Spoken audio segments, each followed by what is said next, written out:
Welcome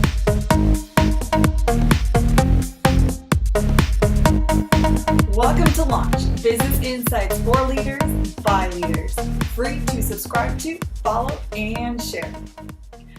I'm Rebecca Bennett, Editor-in-Chief, and this is Launch.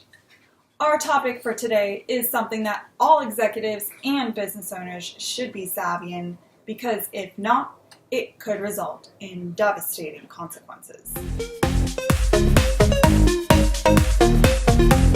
Should you change your prices?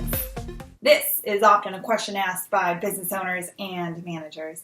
Businesses ultimately want to maximize profit, but the reality is that many owners and managers make pricing decisions based on the need to cover costs, the profit margin they desire, and gut instinct.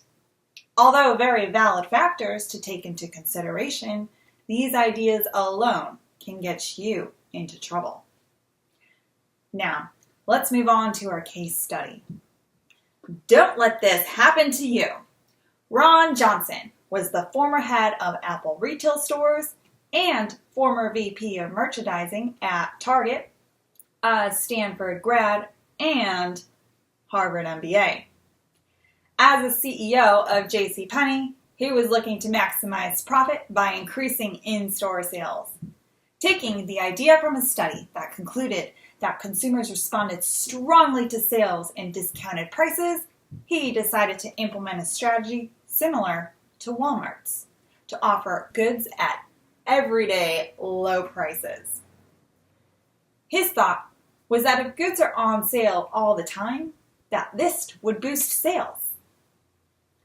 The strategy failed epically, causing JCPenney's stock price to drop by 60%, with same-store sales dropping 32%. And it reported a net loss of $985 million in revenue for 2012. Some say it was the worst quarter in retail history, and not surprisingly, CEO Ron Johnson lost his job. As you can see, it can happen even to experienced executives from the Ivy Leagues. What happened? As a study revealed, consumers weren't aware of the prices compared to other competitors. All consumers knew was that JCPenney's prices were lower, not that they were the cost leader of all the products they sold, like Walmart does. Therefore, lowering the prices didn't incentivize consumers to shop more at JCPenney because of an awareness issue. By having goods on sale all the time, this eliminated the urgency for consumers to want to clear the shelves of those deals because they knew they could get it whenever they wanted. Additionally, Ron's strategy eliminated the leverage that anchoring has on consumers' minds.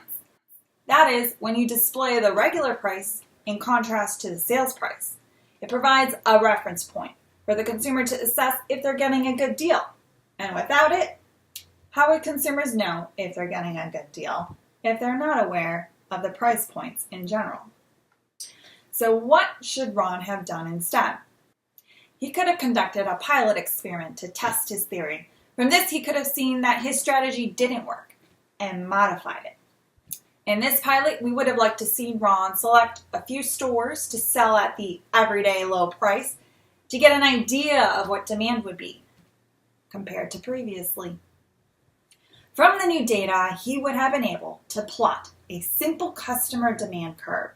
Then, using the midpoint formula from economics, calculated the elasticity of demand. What that means is how much do customers react to a price change.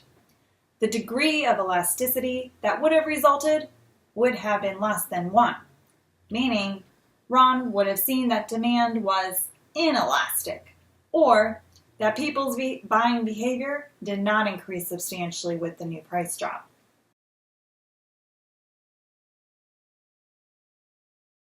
If the demand curve had a result greater than 1, it would mean that demand was elastic and that consumers would respond enthusiastically to the price drop.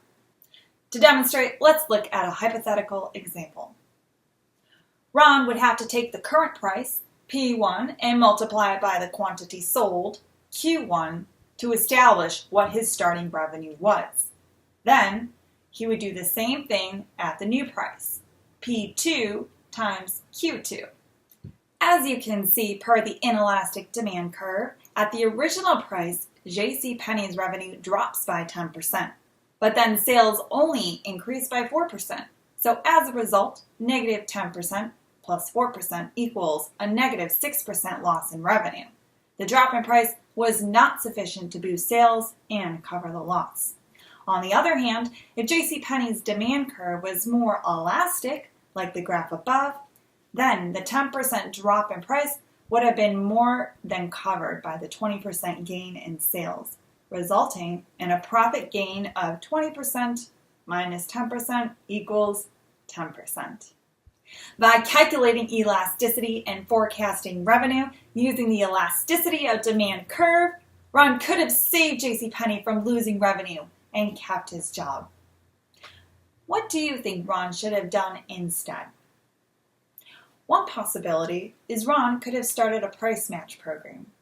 The program would signal to customers that they could always get the best deal at JCPenney, boosting confidence and trust in their brand.